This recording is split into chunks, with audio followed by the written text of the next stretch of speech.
The needs of women have been under-recognised. Women's health matters. I was the youngest person there. I started live streaming on Twitch.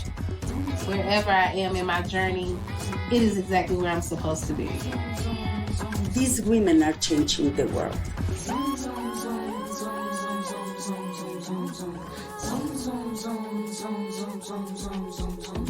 World Women Hour. World Women Hour. World Women Hour. World Women Hour. World Women Hour. World Women Hour. World Women Hour.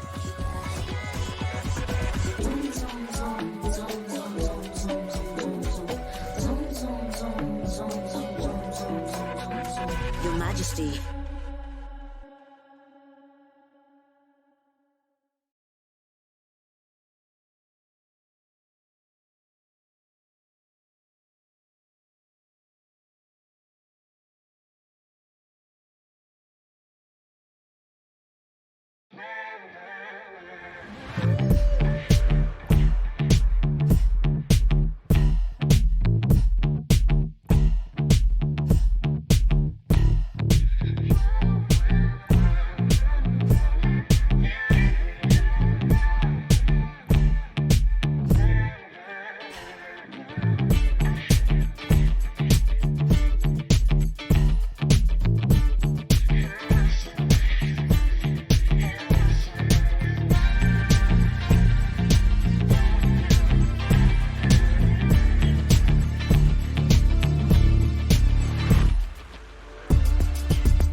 Okay, everyone, thank you so much.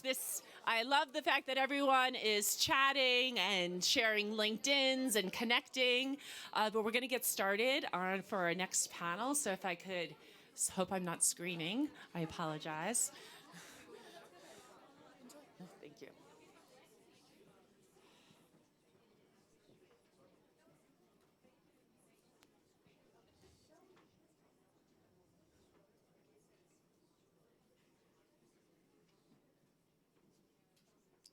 Right.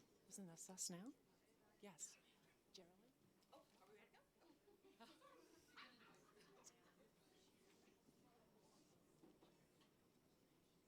Where's Hiba? I think we don't have, because we're doing this now, right? Yes. Who's everyone? Hiba, I think you have to call her. Okay. Hiba? Hiba, are you here? Sorry. Okay. All right. Well, maybe not. Okay. Geraldine, Frederica, let's go. Let's take it on the road. Gabriella? Okay. Go right here. Hi, everyone.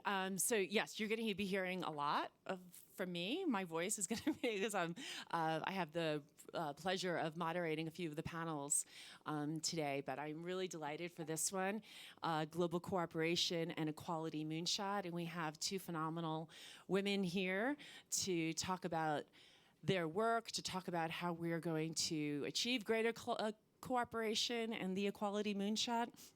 So let me start, and Geraldine was on the earlier panel on health. So Geraldine Ramos, who's the Assistant Director General for the Social and Human Science. Oh, that's not you. I'm sorry. I apologize. I saw the G. Well, you wear many hats. So I was like, so I apologize. So Geraldine Ritter, who's the Executive Vice President of External Affairs and ESG for Organon, which is also a sponsor of today's event. So thank you so very much. And we have Federica Marchioni, who's the CEO of the Global Fashion Agenda. And as we said earlier in the opening, one of the themes, the big theme for Davos is cooperation in a fragmented world.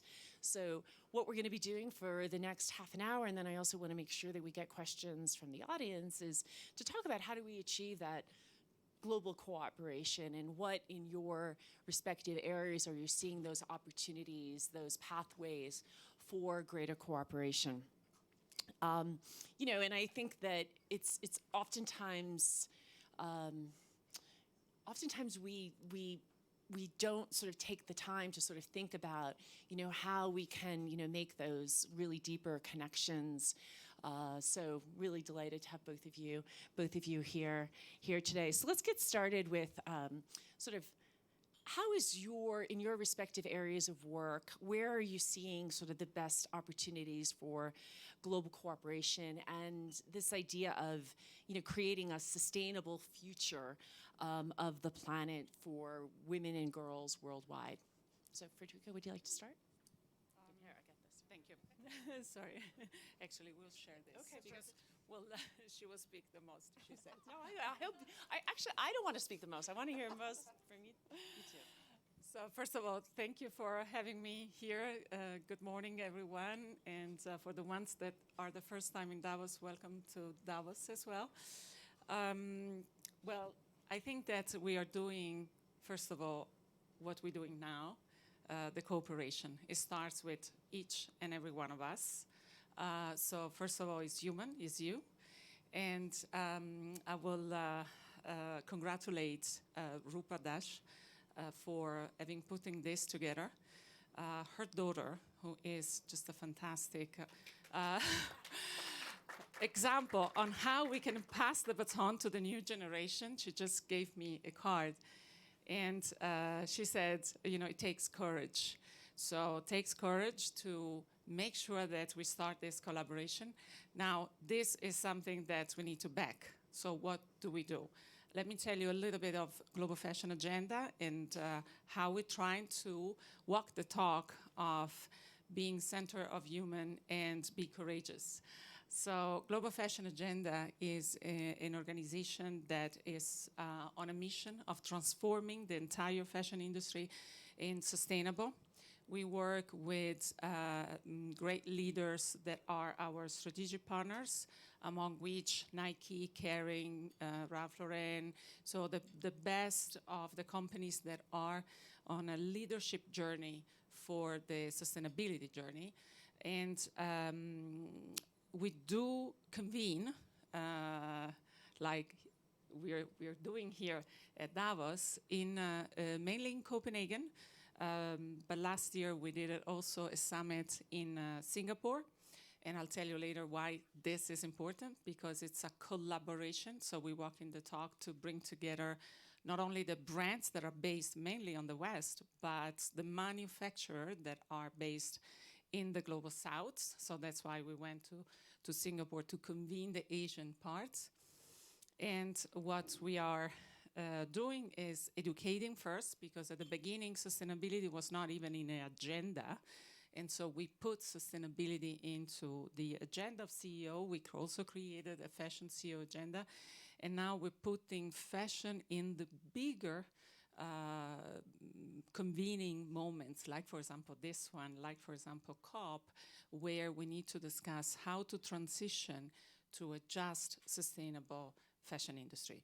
So last year, speaking of collaboration, we created the summit team called Alliances for a New Era. And it is important that everything that we tackle because it's so big, including the gender gap, right, that we are discussing today. No company can do by itself, even if it's big like Nike or Kering. They all need a collective action. So we bring together partnership in a pre-competitive way. So we put also, another partner we have is an associate partner is Puma. So on the sport level, but they tackle the same issue when it comes to certain things on the supply chain, either because it's women equality or it's because the decarbonization of the supply chain. So we decided to make sure that it changed the mindset of the collaboration. So the Alliances for a New Era was a theme to say, and we prove it somehow in our small way, because I always say that you have to back and you have to walk the talk on what you want to really do. And we created an alliances with the UNFCCC, which is the UN Fashion Charter, and we're now partnering and doing things together. This is just the beginning. I don't want to take too much time, so. That was fantastic. I'm gonna follow up with a lot of those ideas that you shared. Thank you. Geraldine. First of all, do you know how intimidating it is to sit next to the head of the Fashion Alliance? So I hope you guys feel sympathy for me. But to answer your question,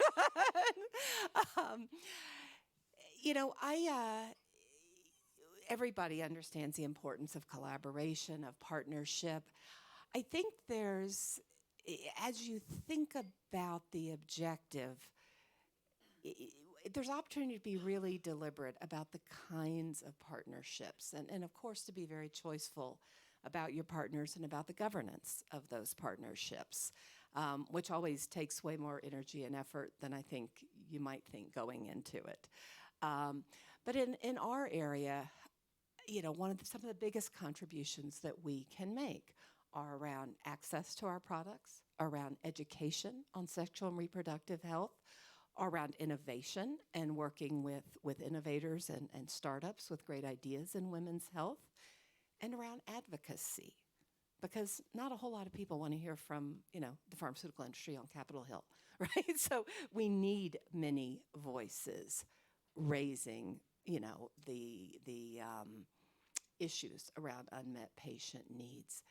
But each of those areas, and I can give you a couple of examples, demand a little bit different type of partnership. So around access, that's a perfect place, I think, in many instances for global partnerships. And we have a 10-year partnership started under Merck, continued since we've spun off. We've rededicated ourselves to it as Organon with UNFPA and the Gates Foundation, whereby a tremendous majority of production of our largest product is sold in the 69 poorest countries of the world, actually now 73, basically for pennies above cost. So our long-acting reversible contraceptive, we work with UNFPA around the procurement. We worked with the Gates Foundation in making sure it gets to the countries and the ministries of health in need. And we've pledged that by 2030, through this program and others, we will help avoid 130 million unintended pregnancies in the world. And it's a great example where those global partners with global reach and real credibility can partner with us as a supplier and have a great impact.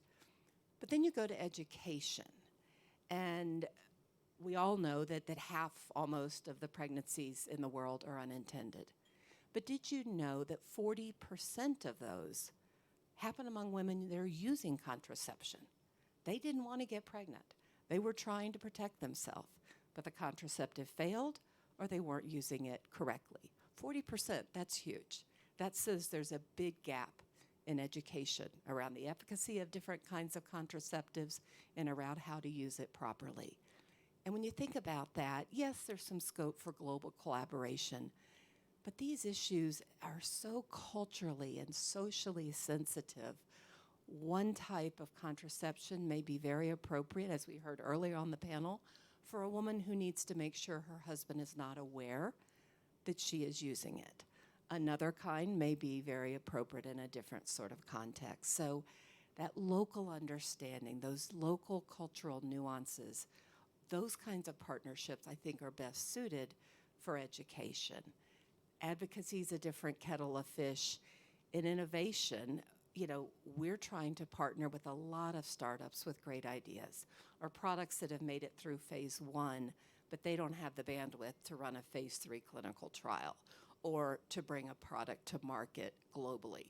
We're in 140 countries. We can help them scale up. So we've only been an independent company for a year and a half. We've done 8 business development deals, bought several companies.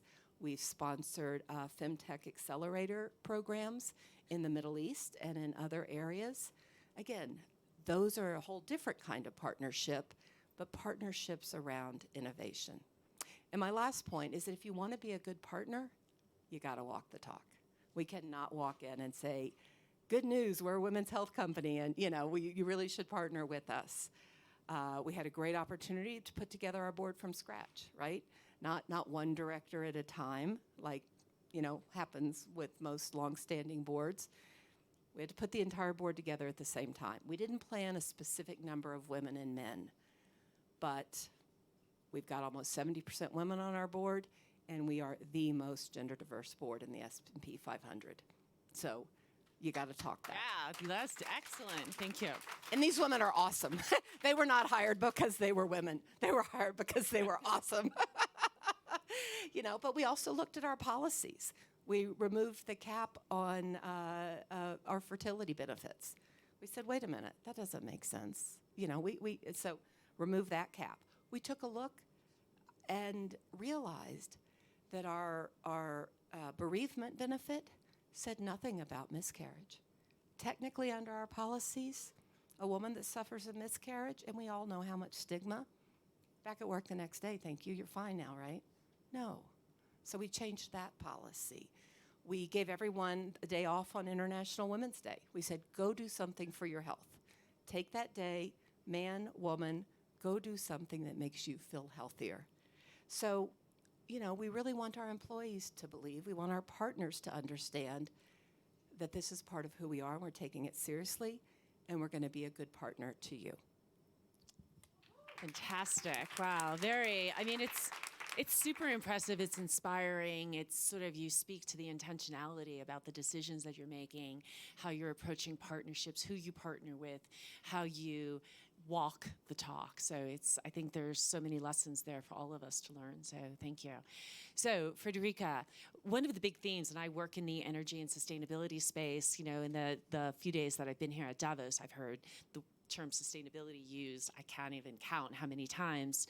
And of course, you're really at the forefront of bringing sustainability to fashion.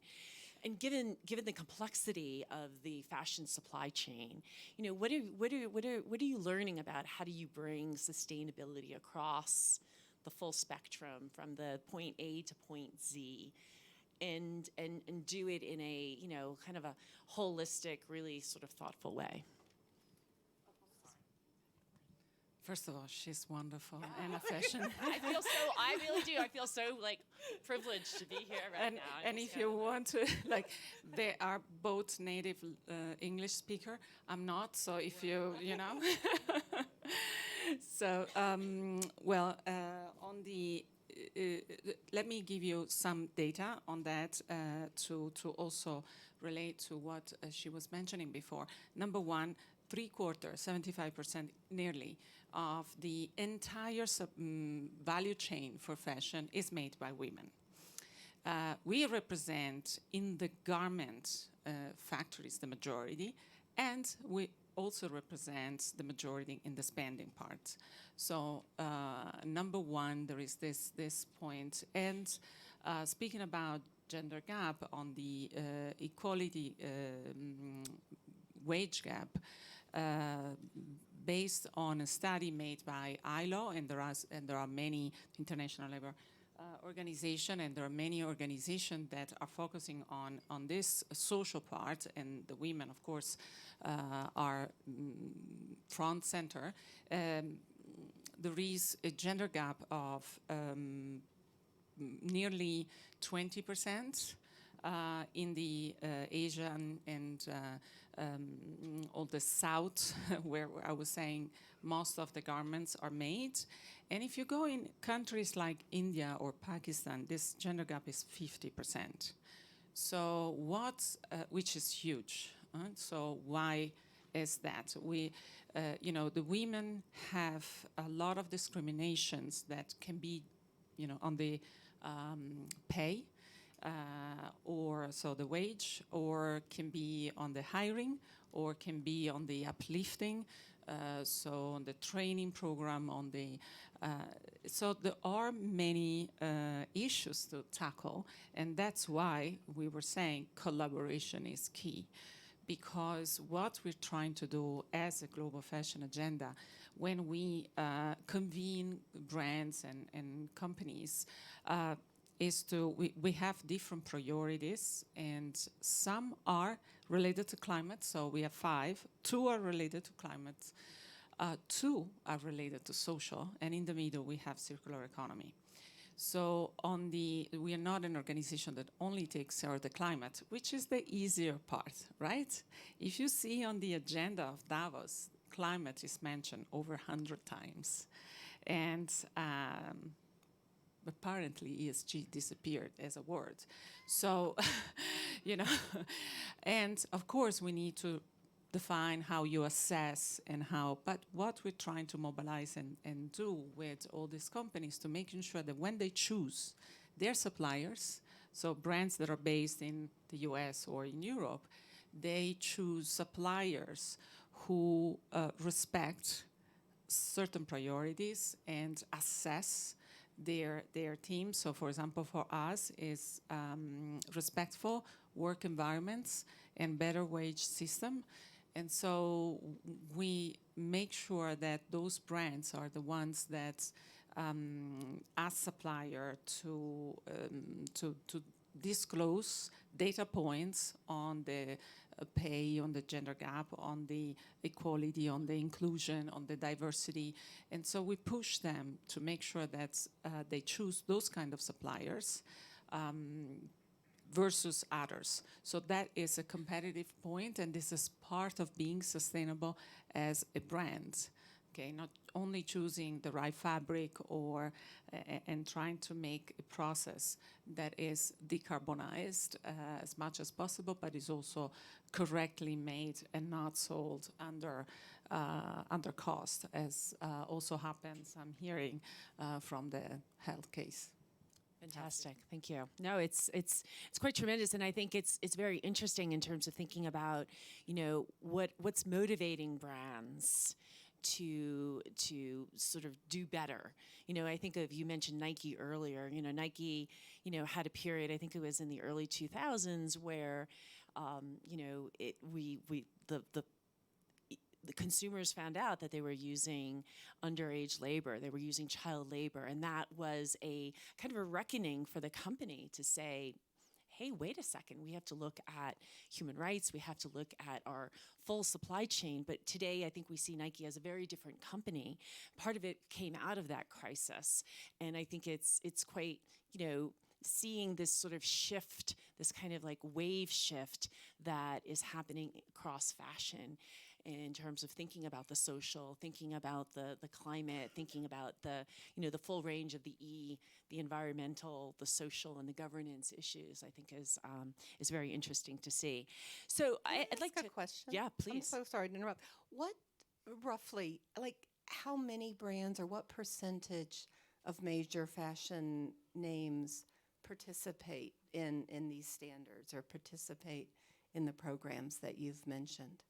Well, just a fantastic question because we are undertaking a target consultation now with UNEP to, first of all, the way we are structured is we have very few strategic partners and associate partners, because what we mainly do, we convene brands in our summits, and in their summit we have from, you know, the H&M to Hermes, like all the entire industry that comes and participate to the summit to learn, to share, and to help educate, or share also business cases from all this. So I can say that there were not the, we are, let's say, around the 50% of the one that can really take an action. We need to convince the others to start the sustainability journey. And what it was important is to link not just the brands, but also the ones that, as I was saying, that's why Singapore was very important to kick off, is the manufacturers and other companies. Then there are many, because actually from a study that we conducted with McKinsey, 70% of the highest carbon emission comes from the production side. So it's very important that the action is taken over there. But as we know, and as we're hearing also for the last COP, we need to somehow help the Global South because it cannot be only on them. Otherwise, they have to produce things at a competitive price, but also then make investment to shift to clean energy and other activities. So we need some help from the Global North. But let's say that's roughly 50% but we need more. So we want to demonstrate in the next study that which are the action and which are the companies. No, we don't call out specifically. So instead of, actually, this is an approach that I try to champion. I like to champion the change makers instead of hammering the ones that are bad, and try instead to inspire them to be more inclusive and say, okay, we know maybe you didn't know, but now we give you the information. Please come and join us into this journey. Thank you. Thank you. That's wonderful. Thank you. So in terms of thinking about setting an agenda today, we're here talking about the Equality Moonshot. Geraldine, if you were to set an agenda for building global cooperation by and for women, what should be the priority areas? And again, I think this also, you touched upon in terms of the work that that your company is doing. But in terms of how we think about that agenda, what do you feel might be the number one, number two priority? It's really hard because I think so many types of collaborations are fantastic. So, I would be just personally really interested to see more cross-industry collaboration. We tend to, and it's very important that we collaborate within industry around the issues that we know the most about and where we can have the biggest impact. But, one example is health and tech, right? And so you think about the rise of femtech And that's a very different business model than a traditional pharmaceutical company, right? But potentially the combination is really powerful. And it doesn't have to be a medical device company. You know, the tech giants of the world, think are very interested in health. So I think there's more scope for that cross-industry collaboration. I also think that it's really exciting and important that we collaborate with organizations that sponsor young people. You know, we all know this is unfortunately a long journey, right? We're not going to solve these problems tomorrow or next year. So Women Deliver, for example, has a program of future women leaders.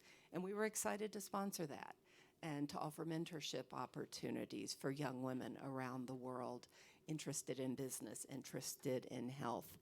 And so I think those generational collaborations have a lot of potential as well. That's wonderful. Thank you. So, Frederica, I'm going to move to you. You talked about, working like the inequality that you see in the global South in the fashion industry, and that also exists globally. How are you working with the global South, and what can the fashion industry, the sector, be doing more to collaborate and partner in the global South? As I was saying before, we wanted to take the summit also in Asia for that reason. First of all, we incorporate more and more voices of the global South in our summits in the West, because they want to be heard, and they want to make sure that those brands maybe are not part of our journey, but they should be. They know and they hear what is really happening. As I said earlier, we like to demonstrate action, not just talking about it, but doing some practical activities. So we had one in Bangladesh, which is about circularity in that case. So as I said, even if it's not 100% made by women, but the majority, like more than 75%, is made by women. And we try to demonstrate action in that. We created a partnership among brands, recyclers, and the local community, and we understood that this can be very impactful if we help to bridge the global north with the global south in a specific activities over there. And because of this success, we are now expanding these activities also in other countries like Vietnam and Cambodia, and we have the intention to also do it in Indonesia and all the countries where for certain brands, not for every brand, because the supply chain change for certain brands that are more, for example, on the luxury side. I'm Italian, so, a lot of made in Italy, as you know, and that is a complete different issue over there. But the gender gap is still the same. So we are also tackling now in Europe the same. So yes, for certain problems is let's say on the climate side, on the global south. Unfortunately for women is across the globe almost the same. And so there is a lot of work, and we are undertaking now an initiative about that. So just because we're all here, we're all wearing clothing, right? What can the consumer do, or how, when you think about educating the consumer, what does that look like, or how can we as consumers be more, like, I don't maybe use the word activist, but like taking more of a kind of a stand in how we think about the clothing and how we consume fashion. So one of the activities of Global Fashion Agenda is also educating. And we're more tackling, because to make a bigger impact, of course, the brands, but now we include in the stakeholders also the consumer and the education of them. So please go to our website and see what we are saying about, and small tips like certain colors, certain how you wash your clothes, but most importantly, spend well your money. Go to the brand that are part of the leadership in the sustainability agenda And what we're trying to do now with the policy is making sure that when somebody's saying that they are green, they're sustainable, that it's backed. It's not just in marketing tools, but it's real. And so helping the consumer to choose well. So you can choose, you can purchase the right product that is really made by a company that has good intention and is leading there, or at least there are many actually that started now recently with this sustainability already at the core. But as you mentioned before, there are some that maybe didn't, but then roll up the sleeves and went to the front run.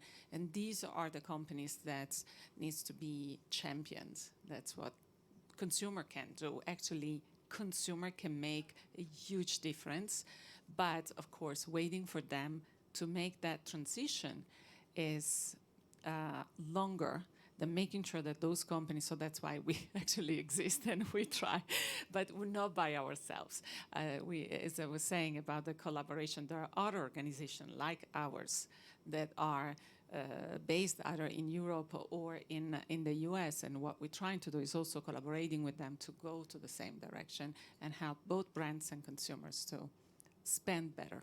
Spend better. I love that. Thank you very much. Did I hear you say that there's certain colors that are more sustainable?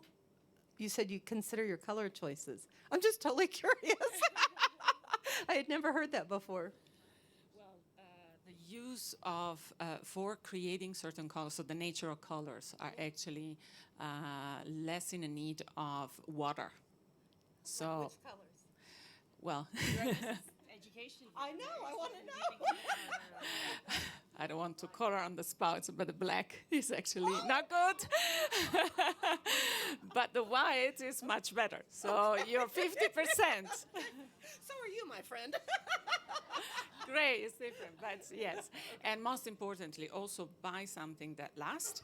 And the way we, let's say, recycle our clothes. So, for example, I'm proud to say that this is a very, very old suit. That, buying things that can last more than 10 years like this. And if you, then you can resell. You can not only donate, but then now just making sure that you're not just buying new, because what we need to reduce is the production and so the use of the virgin materials. And speaking of collaboration, you mentioned before the tech and the health. In our case, is food and agriculture for, also in that side. So trying always to reduce the use of the land and the way we purchase in that case. Okay. So also not just the new, but also the resale. Yeah, and I just want to sort of follow up on that. I'm at New York University, and when I talk to students about sustainability, and oftentimes they want to learn more about fashion, but there's a definite movement of upcycling. And we've had exchanges at the university, and students have done sort of tours around the East Village in terms of going to used clothing stores, and even in terms of, big name brands like the Redone, which are sort of thinking about taking, used clothing but redoing it for the new. I think it's exciting. It's really wonderful to see. So thank you for that.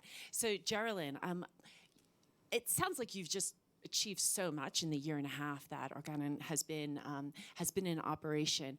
What do you see as sort of the greatest, when you think about the vision for the next 5 years, what do you see? And again, I don't want to sort of put the emphasis on the barriers, but there are barriers, right? So what are they, and then how are you sort of thinking about sort of moving past them and moving your organization's vision ahead?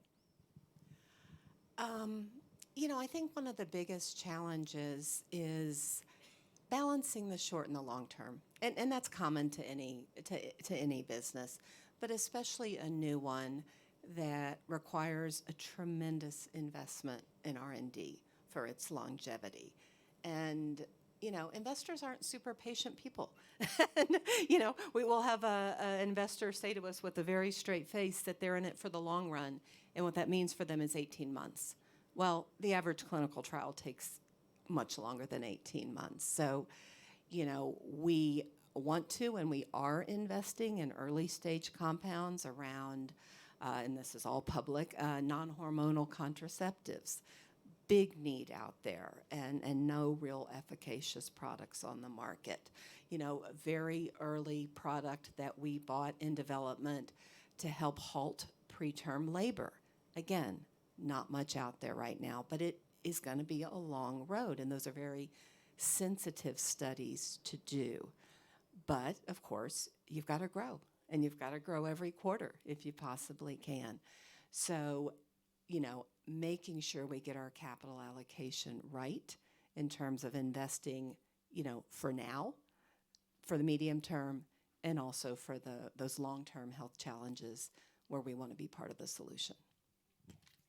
So I want to make sure that you all have a chance to ask some questions. So I'm going to transition here to get some questions from the audience. Love this. Thank you. So we already have 3 questions. Take this right here. And do we have a mic that potentially can go around? I think we have a mic right here. Thank you so much. Oh, okay. Thank you. Where's the question? Yeah, please introduce yourself. Again, we're here at Davos. It's about networking. So tell us who you are. Of course. Hi, everybody. Good morning. My name is Annika. I work for the European Parliament, and I really wanted to thank you for this intervention. It was really, really interesting. Maybe just taking a step back, reminding ourselves that the fashion industry does contribute to about 10% of the carbon emissions in the world, which is still gigantic if you look at the big picture. And when it comes to the textile dye that we use, that is the second largest polluting factor in our waters globally, as well as about 10% of the microfibers that are microplastics that are in our oceans do come from fast fashion. And to add another fun dimension here, sorry to be the lame one here, but Russian oil is part of the fossil fuels that is used to make fast fashion for companies like was mentioned today, Nike, Tommy Hilfiger, Zara, all of this. So it does have a very, very strong geopolitical impact as well, what we wear and how we express ourselves freely, and how do we empower ourselves, and how do we feel like the free, fierce women we are, and what is that rooted in? And I just wanted to ask you, because we are in the European Parliament working on the EU textile strategy, and if you had any expectations on that, and really tapping beyond the sad scenarios of all these horrible problems, what expectations and hopes would you have for us as leaders in the European Parliament and at the EU level? And if we have other people in the room who are working on similar issues in policy across the world, it would be really, really interesting to hear. Thanks. Thank you. It'll be interesting to learn about your specific role there. We have, first of all, as I was saying, you know, we are convening, and one of the assets for us is actually advocating for better policy, and that's what we did with the European community as well. I already went to Brussels, and I'm going again at the end of February. And what we do, we advocate for this better. Actually, we're proud to say that this new textile strategy comes out also because of our work. And that's what we're trying to do even more. And what we realized, though, is that, first of all, we would like that this will be taking in consideration all the issues that you mentioned. The numbers she said are correct. Maybe the only one that we have in our studies that if you take the entire industry, including also the textile that comes from, for example, the home furniture and so on, that then is 4%, so it's a little less. But still, huge. It's like UK, France, and Germany emission combined. So it's really big. The policy, though, that is in the EU should be also created outside the EU. So US and Asia are important because some products are made in the South, thought and made in terms of drawing and design in Europe, then manufactured in Asia and then sold in the US. So all this policy needs to talk to each other. So what we're trying to do also is to harmonize those policy. And so that is what we also did, a roundtable with policymakers in Asia, taking the European textile strategy into that dimension. Thank you for the excellent question. Thank you for the fantastic response. We have a question We have a question in the back, and you already have your microphone, so go ahead. Hi, I'm Elizabeth Vasquez with We Connect International. We work with corporations, Organon, and others that are committed to leveraging your purchasing power with women-owned businesses around the world. And I'm just curious, what calls to action do you have? Because I think this was absolutely one of the most important conversations in all of Davos, because we all, women, spend $20 trillion a year on products and services, and if we decided tomorrow to spend 10% with other women, it would be $2 trillion into the hands of women like tomorrow. So what calls to action do you have? And especially Organon, just because I know that you're doing this every single day and you're an amazing champion and love what's happening in the fashion and your leadership on this too. Thank you. Yeah, well, I give great credit to our Chief Procurement Officer, who is fantastic and really committed. When she came to me, she's like, I hope you don't mind, but I'm going to hire somebody dedicated to ESG to work in my group. I said, hire 10. I mean, this is not territorial by all means. And because we are a new company, we were designed with, we're outsourcing a lot of our functions as a company. And so we have to be very conscious, both about Scope 3 emissions, but also, it's not enough just to have gender parity within our workforce when we know that our impact is much broader than that. So we have set public targets in our ESG report to increase the number. I think we have a robust slate of diverse suppliers, but we know we can do way better. And so I believe, if I'm not misremembering, our public target is to increase our spending by at least 50% over the next couple of years with women-owned suppliers and diverse suppliers. So, you can measure this stuff. This is sometimes social impact is harder to measure. In this area, I really encourage companies to measure it, set a goal, call it out, and be ambitious. I tell folks internally all the time, maybe we don't reach it, but if we're 100% sure we can reach that goal, it's not a good goal. So it's okay to stretch, and I think we as a community need to go a little easy on companies that are trying but may not reach an ambitious target, because we want folks to stretch. So anyway, thank you for the question. Thank you so much. We have a last question right here. Hi, I'm Effie Pilarino. I'm a global fintech influencer, and I'm very much interested in what's going on in terms of financing all these efforts that you're talking about, be it from traditional financial services or from fintechs. And since you, Federica, said let's put the light on good examples, do you have any examples to share where there's financing specifically to help all these efforts that you're making, again, by banks or traditional financial providers or fintechs that are really focused on that? Thank you. I'll start, but I'll be very quick. Very recent, there is almost what I call a race of financing. First of all, we need a lot of money on the innovation. I share her point and pain when she said the innovation takes longer than 18 months.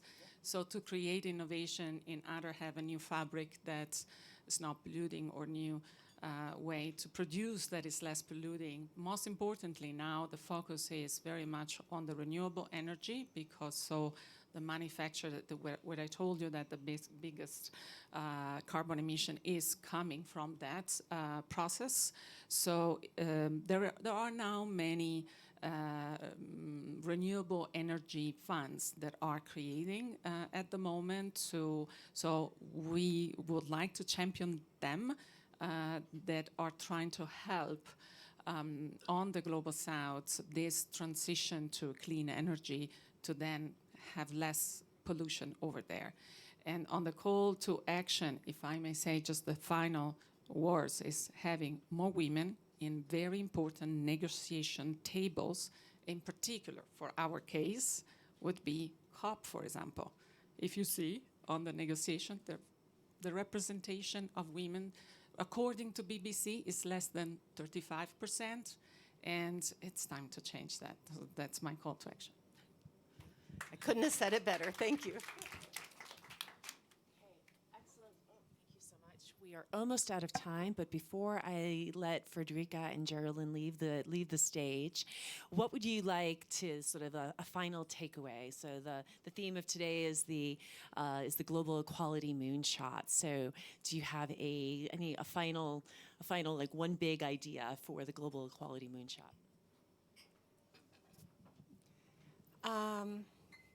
This may sound a little nebulous, but I would just encourage us all to reach outside our comfort zone.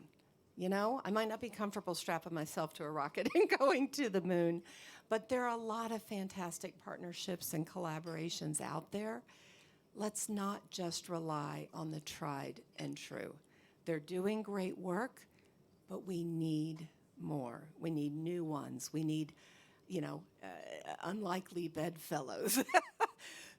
We need to think a bit differently. So I would encourage us to, step outside our comfort zone on these issues and say, what if we reached out to this group we've never talked to before? What if we took a stand on that issue?